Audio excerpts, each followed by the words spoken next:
Olá, eu sou o pastor Adejarlan Ramos. Nós vamos estudar hoje a lição de número 5, a sutileza do materialismo e do ateísmo. Estamos estudando sobre os ataques contra a Igreja de Cristo. Esse é o tema do trimestre. E a lição de número 5 aborda especificamente sobre a sutileza do materialismo e do ateísmo. O texto básico é Romanos 1, 18 a 23. Bem, nesta lição nós vamos então... O propósito dela é apresentar o perigo e a incompatibilidade da cultura moderna com os princípios da fé cristã. A fé cristã ela tem enfrentado vários ataques e alguns desses ataques está relacionado ao aspecto da sociedade que nós chamamos de materialismo e também no ateísmo, proveniente do ateísmo. Bem, primeiramente, no comentário então da nossa lição, nós vamos compreender o que é o materialismo e o que é o ateísmo. O autor coloca aqui junto o materialismo e o ateísmo, porque de uma certa forma eles estão relacionados. Ele coloca como duas faces da mesma moeda. Os princípios e os pressupostos que conduz tanto o materialismo quanto o ateísmo, eles são muito semelhantes. Por isso, então, que é estudado de forma junta. E Satanás, de forma sutil, ele tem utilizado, então, essas ideologias para alcançar muitas pessoas, inclusive incautos, especialmente jovens universitários, e, enfim, as pessoas de uma forma geral. Bem, o que é o materialismo? Nós podemos definir materialismo como a doutrina segundo a qual a matéria é a única realidade que existe. Essa é a definição, então, de materialismo. Segundo a crença materialista, nós vamos ampliar um pouquinho essa visão e o conceito, então, de materialismo. Segundo a visão, então, materialista,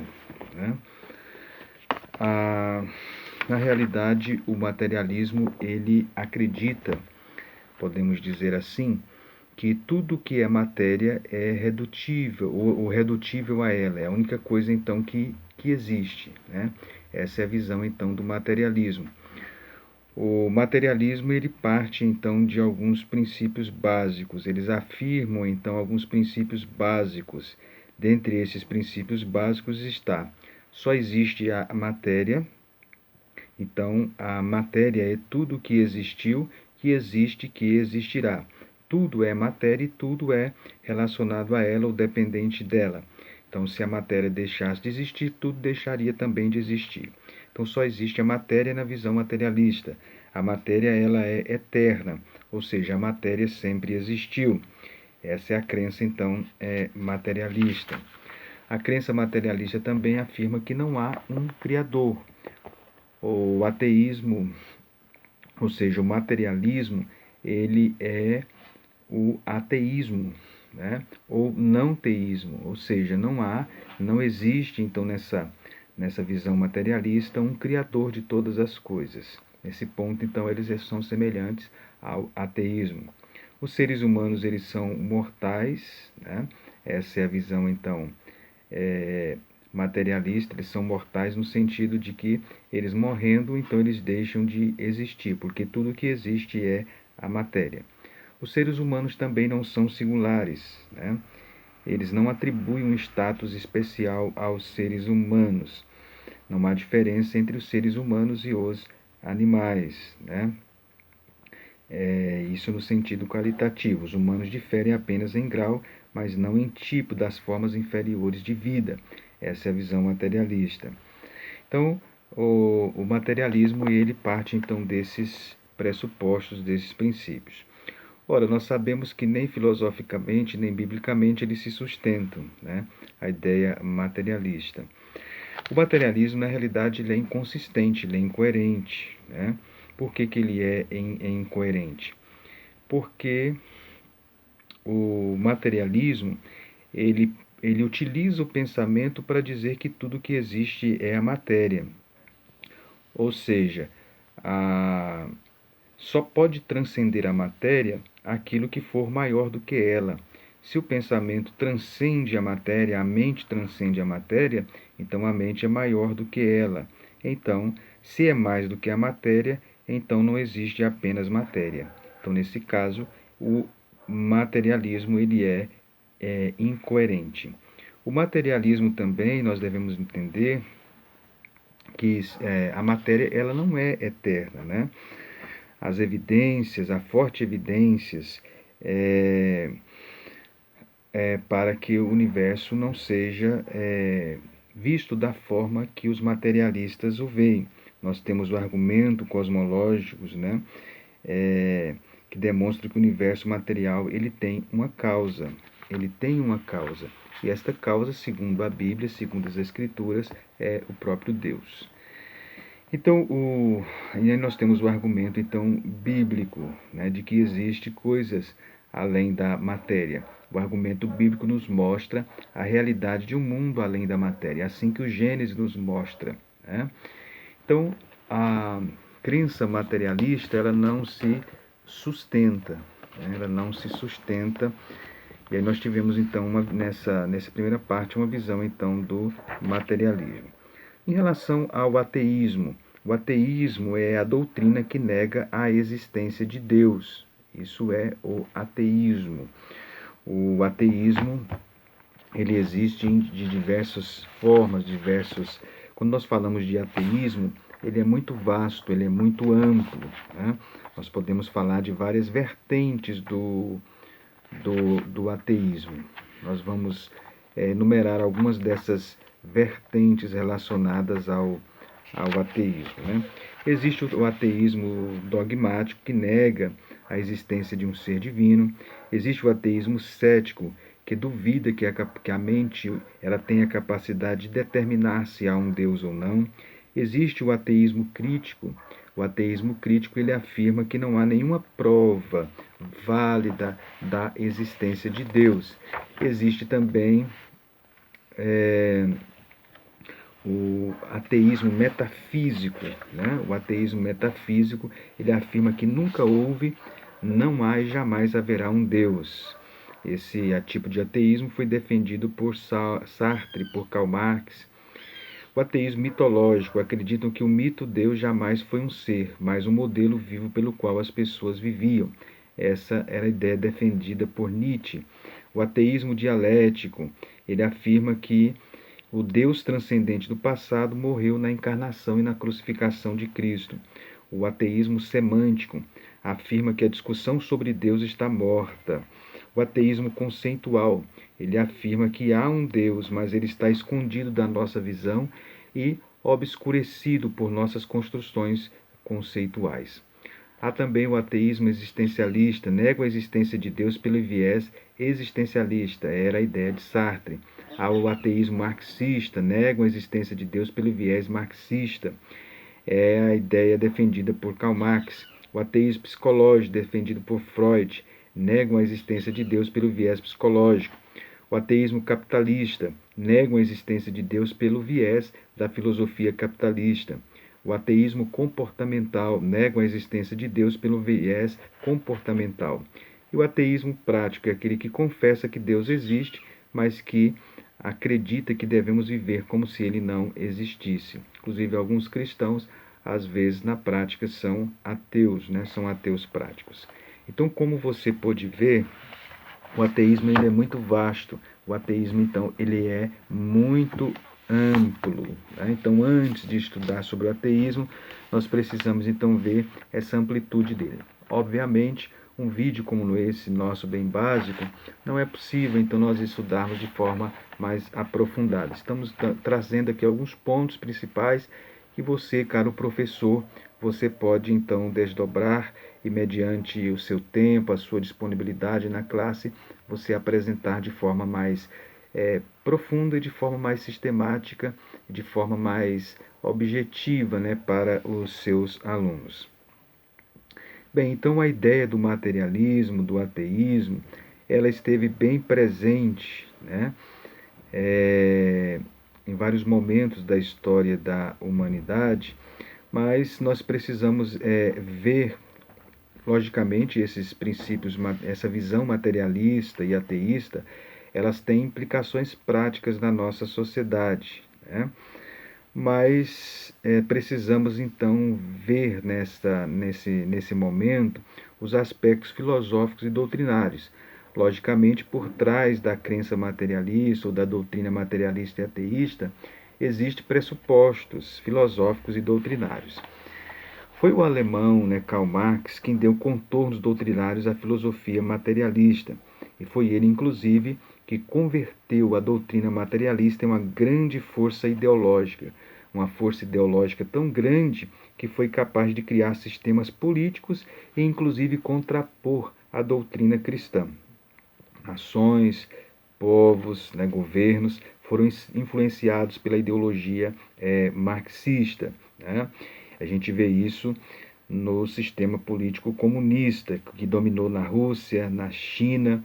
Nós vimos também como que a ideologia, né, materialista determinou também a teologia da libertação.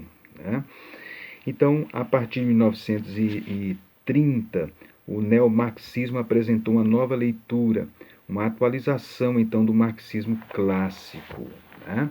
Então, nós tivemos a ideia, a doutrina, a teoria, então, de Karl Marx, que foi ganhando contorno, se ramificando pelo sistema de governos, também pelo sistema político, pelo sistema econômico. E nos últimos anos, a partir aproximadamente de 1930, né, então surgiu o que se chama então de neomarxismo. Seria então uma atualização então dessa visão. Então o materialismo e o ateísmo eles também se atualizaram, né? Nós vamos ver depois sobre o ateísmo. Em 1947 já havia uma preocupação, né, com essas doutrinas em nossa nação. Nós vemos inclusive João Colenda querendo abrir um Instituto Bíblico aqui no Brasil e trazendo o assunto à tona, né, no caso das Assembleias de Deus Brasileiras, devido à sua preocupação com a filosofia materialista de Karl Marx. Então isso mostra que o contexto pentecostal ele já tinha uma preocupação então com essa doutrina, né, materialista marxista. Bem, de uns anos para cá, mais especialmente no ano de 1930, né, alguns filósofos então se reuniram em torno da teoria social de Karl Marx e surgiu então o chamado neomarxismo. O neomarxismo seria uma atualização então do materialismo marxista. E dentre esses filósofos que se reuniram em 1930, né, para revisar a teoria social de Karl Marx, nós temos o Habermas, nós temos o Benjamin, nós temos, enfim, um grupo de filósofos, né, que formaram o que nós chamamos de a Escola de Frankfurt. Eles então criaram o progresso do paradigma cultural da modernidade. Isso através do racionalismo científico e técnico. Eles então entendiam então que deveria haver então uma mudança, um novo paradigma. Eles passaram então a criticar a massificação que a nossa sociedade, né, a sociedade industrial, ela criou nas pessoas, e então essa indústria cultural do capitalismo, ela criava falsas necessidades, né? Então essa escola de Frankfurt, esses ensinamentos dela, essa crítica da massificação produzida na sociedade pela indústria cultural, ela começou então a conquistar as academias e ela conseguiu também produzir um profundo doutrinamento. No entanto, o grande doutrinamento e o grande nome que assimilou este conteúdo e trouxe contornos maiores para esta ideia foi Antônio Gramsci. Gramsci foi um marxista italiano que, com a ascensão do fascismo então na Itália, ele foi aprisionado. Durante o tempo da prisão, ele escreveu um Cadernos do Cárcere, as Cartas da Prisão. Nessa obra, ele então propõe um revisionismo então do materialismo marxista. As ideias de Gramsci então elas expostas então nas cartas da prisão e nos cadernos do cárcere, foram popularizadas muito tempo depois da sua morte, né? Qual era a ideia então de Antônio Gramsci? O entendimento dele era que a história não podia ser vista apenas como o desenvolvimento das forças produtivas. Essa era a ideia de Karl Marx. Karl Marx entendia que o grande problema da humanidade era as forças produtivas, as lutas que produzia então as lutas de classes, né? Mas, muito mais importante do que ver a sociedade desse aspecto econômico, que era a visão de Karl Marx, o Gramsci entendia que precisava enxergar a sociedade dentro do seu espectro cultural. A cultura, então, se tornava importantíssima, a cultura se tornava primordial para fazer esse revisionismo, então, do marxismo, né? Que era a ideia proposta por o Gramsci. Bem, para mudar então todo esse sistema, o regime de um povo ou nação, ele entendia que precisava mudar a cultura. E essa mudança da cultura deveria acontecer em 3 eixos. Precisava revisar o marxismo à luz das mudanças surgidas no cenário após Karl Marx. Precisava também politização do conhecimento, então nesse caso usar a política então da cultura, e também tinha um eixo, né, da dimensão pedagógica do processo político. Então, primeiramente, ele entendia que precisava revisar o marxismo. O capitalismo tinha ganhado uma nova configuração, principalmente com o crescimento então da indústria automotiva americana, isso nas primeiras décadas então do século XX, que avaliava a produção em massa e com o consumo também em massa, e isso fez então com que Gramsci entendesse que esse novo contexto, essa nova realidade, esse novo cenário que estava surgindo nas primeiras décadas do século XX, e isso então tornava a necessidade de revisar então o marxismo à luz dessas mudanças que estavam acontecendo. Agora, havia mudado as relações entre classe burguesa e proletariado, entre patrão e empregado. Agora se configuravam as novas relações de produção, e nessas novas relações de produção, Gramsci então entendeu que havia nessa nova modalidade, o capitalismo, as forças de natureza política, cultural e ideológica que estavam atuando, e essa atuação era de forma oculta, então, que de uma certa forma, né, contribuía então para formar o sistema e também conservar o sistema. Então, ele entendia que precisava acontecer então uma revisão, tomando como base essas mudanças que estavam acontecendo, né? Então ele não estava preocupado apenas com o controle da produção material. A preocupação de Gramsci era também com a direção política, ética e ideológica do sistema, e não apenas a produção material do sistema. É dentro desse contexto, então, que ele entendia que precisava fazer uso político do conhecimento e politização, então, da cultura. Ele percebeu, ele entendeu que a cultura ocupava um papel fundamental dentro desse sistema. E nesse processo, então, de dominação social, o conhecimento era uma arma valiosíssima para se alcançar este fim. Ele entendia que qualquer grupo que conseguiu ascender sobre os outros, conquistando o poder, ele só fez isto por conta de impor sua visão de mundo sobre os outros. Essa seria a forma de conquistar e de produzir mudanças, né? Então, para se tirar uma elite que alcançou a hegemonia do poder, era necessário criar uma contra-hegemonia. E aí que entrava, então, a politização então, da cultura. Ou seja, podemos dizer que na visão dele, somente por meio da revolução cultural que se ataca e desconstrói a cultura dominante se chega ao poder, né? Isso era o início, então, do século XX. Olha a visão que ele tinha no início do século XX. Mas ele entendia que além do uso político do conhecimento e também da politização da cultura, Gramsci também entendeu que tinha uma dimensão pedagógica do processo político. ele então percebe que tem que fazer uso pedagógico da cultura a favor dessa ideologia, né? Ele entendia que a dominação cultural existiria quando o consenso cultural fosse alcançado, ou seja, quando as pessoas começassem a pensar e a falar a mesma coisa. Era isso então que ele almejava e que ele desejava, né? A sociedade então estava sendo cimentada com os valores dessa nova ideologia. Gramsci então fala da importância do intelectual orgânico. O que seria o intelectual orgânico?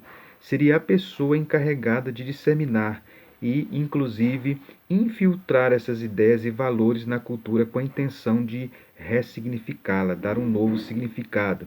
Então, pode ser um indivíduo neomarxista ou mesmo um partido político. Esse intelectual orgânico, ele deveria estar nas escolas, nas igrejas, na mídia, na imprensa e na literatura, imprimindo então uma nova compreensão de mundo no senso comum. As pessoas então não têm o senso comum e esse intelectual orgânico deveria então estar nas diversas camadas, esferas e grupos sociais para promover então essa compreensão, imprimir essa compreensão de mundo nas pessoas que pensam de forma comum. A gente vê isso hoje através dos partidos políticos. Se você vê alguns estatutos de alguns partidos políticos, eles dizem que os jovens que devem se filtrar nos espaços universitários, nos pequenos grupos, e veja que até a igreja também, na visão de Gramsci, deveria estar em foco. Então, era o papel, é o aspecto pedagógico, então, do processo político. É aí que entra o papel, então, da educação. Dentro dessa visão do intelectual orgânico e a dimensão pedagógica que Gramsci tinha do processo político, que entra, então, a doutrinação. A doutrinação, então, passa a ganhar uma repercussão muito grande. Foi o que aconteceu então no Brasil nos últimos anos, né? A doutrinação marxista. O patrono disso, da educação brasileira, Paulo Freire, ele era um seguidor da filosofia gramsciana. Então, por isso que nos últimos anos nós vimos então a educação brasileira ela passando por esta doutrinação. Então, os nossos jovens que vão para a universidade nos últimos anos eles então foram assediados com essa doutrinação marxista. É isso que nós chamamos de neomarxismo, ou seja, essa novo viés, podemos dizer, atualização, né, da visão de Karl Marx. Mas dentro desse contexto também nós temos o neoateísmo. O neoateísmo também anda de mãos dadas com o neomarxismo. Então, nessa visão agora do neoateísmo, se deve então se imprimir na sociedade essas novas, essa ideia de que Deus não existe, né? O livro A Morte da Fé, Religião, Terror e Futuro da Razão, ele trata sobre isso, né? Com os ataques lá no ano de 2001 às Torres Gêmeas, em 11 de setembro de 2001, nos Estados Unidos, muitas pessoas então começaram a se despertar para esse ateísmo, ou esse neoateísmo. Dentro desse contexto é que nós temos então Richard Dawkins. Esse livro, Richard Dawkins, Deus, um Delírio, ele trata exatamente sobre isso, né? Um dos maiores ateus, ele propõe que Deus não existe, tenta provar supostamente essa não existência utilizando vários viés. Esse livro esteve na lista de best-seller, de livro lido na Europa e alguns países do mundo, em primeiro lugar na lista de livros mais lidos.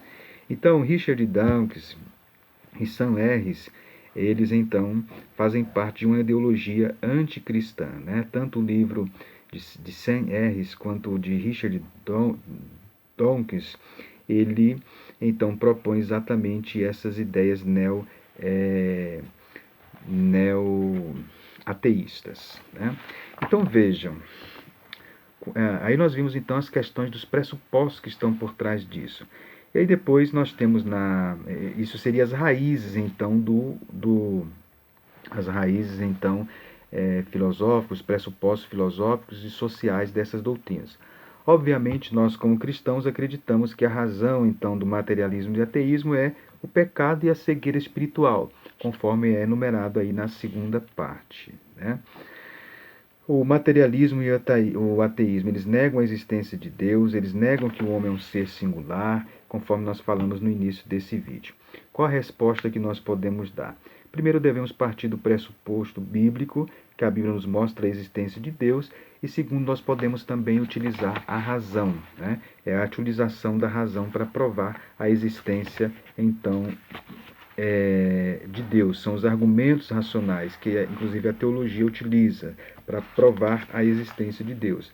O argumento ontológico, se tem a ideia que existe um ser superior, logo esse ser deve existir. Deus é um ser necessário. O argumento cosmológico, o universo foi criado por uma causa adequada. E o nome dado a essa causa primeira ou adequada é Deus. O argumento teleológico, tele quer dizer fim, propósito. Ele afirma que existe um propósito nas coisas criadas. Nada das coisas existentes, elas são por acaso, elas têm um propósito. Daí o termo tele, né? Teleológico. Ele então parte exatamente desse pressuposto, a harmonia, a ordem e o planejamento que existe nesse universo. Isso mostra uma mente que planejou tudo isto, um Deus inteligente que criou as coisas para funcionar como de fato elas funcionam. O argumento moral, ele parte do pressuposto que o senso humano, existe o senso humano do certo e do errado. Existe o senso de impor a justiça, né? Então deve haver um ser que exatamente colocou esse senso do certo e do errado no ser humano. Existe também o argumento histórico, etnológico e o consenso universal, né?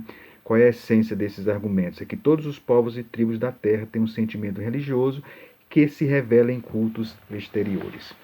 Tudo isso está no livro que eu escrevi recentemente, que é relacionado à teontologia de um curso que nós oferecemos. Se você tiver interesse, você pode adquirir este material comigo, né? Inclusive pode ser utilizado na próxima aula do domingo.